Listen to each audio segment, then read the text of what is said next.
আল্লাহ বউ একটু কাম হয় না, সব কাম আমার দিয়ে লাগে রে। কি এক জ্বালা। কিস্তি লাগবে কার কিস্তি? কিস্তি লাগবে কার কিস্তি? এ ভাই, এ কিস্তির দোকানদার, এ কিস্তির দোকান। Pilot pilot pilot brake brake brake লোক পাকাতে কি করে তাড়াতাড়ি ভাই ভাই, পড়িস নি তার বাল্লা মারে না যে পাইল তোরা পড়ে গেলে আমার কিস্তি দিবি না কি ভাই? গাড়ি চালাবে পারে না। সারের গায়ে মাটি যারা গেল। মাটি লুই যারা যাবে নি, বাইক নিয়ে যাবো না, যারা যারা। আরে ভাই আপনি কিস্তির দোকানদার কোনটা আমার? ও আমি ভাই কিস্তির সরি, ভুল দোকানদার। হয়েছে। দেখো কিস্তিতে আসলে তো মনে হচ্ছে আপনি কিস্তির দোকানদার হয়ে গেছে। কিস্তি বিরাইছি তাই আমার কিস্তির দোকানদার বানাবো। ভাই ভুল হয়ে গেছে, আমার একটা কিস্তি দেন তো, আমার খুব এমার্জেন্সি একটা কিস্তি লাগে ভাই। আপনার কিস্তি দেবো, আপনার তো দুই কর তাজপাতা খালি মোর জমিটা ডিবে দিতে আপনি আমার কিস্তি দেবেন। ভাই যাই হোক আর তাই হোক, কিস্তি আমার একটা লাগবে। কিস্তি আপনার দেওয়া লাগবে না। আমার বাড়িতে একটা সুন্দর একটা বউ আছে, আপনার কিস্তি দেওয়া লাগবে না, ছাড়েন। না পারলে আমি আর বউটা দিয়ে দেবো, কিস্তিটা আমার লাগবে। না না না ভাই বউ আপনার বউ নিবে যাচ্ছেন আপনি জানতেন ভাই আমার আপনার বউ লাগবে। আপনারা কথা আপনারা যাই পারবেন না। আচ্ছা আপনি এত রিকোয়েস্ট করলেন এই জন্য জানাবে রাজি হলাম। তাহলে কিস্তি না দিলে গেলাম আপনার বউ নিয়ে যাবো। আচ্ছা ভাই, আপনার ঠিক সময় আমি কিস্তি দিয়ে দেবো না, কোনো চিন্তা করেন না। আর বউ তো আছেই, বউ দিয়ে কিস্তি দেবো। না দিলে গেলাম আপনার বউ নিয়ে যাবো। আচ্ছা ঠিক আছে, আমার কথা বললাম final। আচ্ছা ফাইনাল ভাই। আচ্ছা আপনার নাম কি? আমার নাম আব্দুল আলিম। আব্দুল আলিম। এই পেয়েছে কলম দাও। আব্দুল ভালোই নামটা লেন, বলেন না ভাত। আজকে খুব খিদে লাগে তো, একটু তাড়াতাড়ি ভাত দাও তো। কোনে গেলে বউ? তাই এটার এতগুলো আসলে ভালো হলো না। আজকে আমার সাথে একটু মধুর ব্যবহার হইতেছে, ব্যাপারটা বুঝলাম না কি হয়েছে না বউ, কিছু হয় না, বসো, তোমার সাথে দুটি কথা কই। তুমি কিছু মনে হয় না, এবারের মতন তুমি আমার ক্ষমা হয়ে যাও, তোমার পায়ে পড়তেছে। আমি একটা ভুল কাজ করে ফেলছি।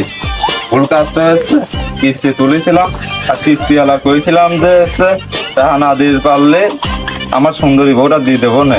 এই রাজিতে কিস্তি এলাম, আমার কিস্তি দেয়। তো আমি কাজ কাঁচা খেলি সব রেগে গেছি, বুঝতে চাই তো। এখন তো টাকা দিতে পারছি না। আমি কি সমস্যা হলো, আমি কি ইচ্ছা তুলি যাবো? না না বউ, এ কথা কয়ে না, একটু আগে কিস্তি আলা আসবিনি।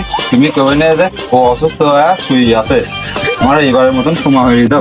পাইলে আমার ব্যবসা হয়েছে তো ভালোই না রে। কিস্তি করে নিয়ে যাও, কিস্তি দেয় না। আরে সেই আলিমের বাড়ি, কোন আলিম রে? ও যে 2 সপ্তাহ কিস্তি পাওয়া যাইবে। 2 সপ্তাহের কিস্তি দেবে আলিম তাই লাই? ও যে বহুত দিয়ে দিবে চাইলে। ওদের ফসা ওই বুঝতে পারি। চলেন। এ পাইলটে দেখ দে। ওই আলিম ভাই, আলিম ভাই।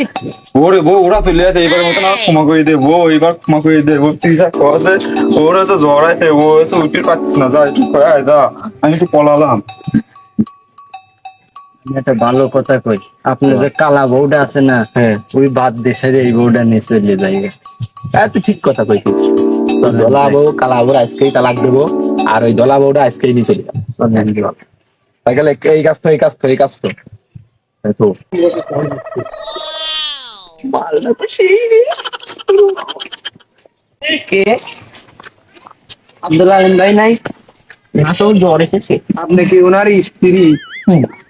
মুখখান ধ্যান যাচ্ছে না। না আমি ওই পর্দাতে হাঁটবো। পদ্মা সেতু আপনার দামের টাকা দেন। কয়টা করবে? আপনার দামের 2 লাখ টাকা দিলে কিস্তির টাকা, সেইটা আজ 2 সপ্তাহ দিন, 2 সপ্তাহ কিস্তির টাকা দেন, না হলে আপনার নিয়ে যাবেন গেলাম।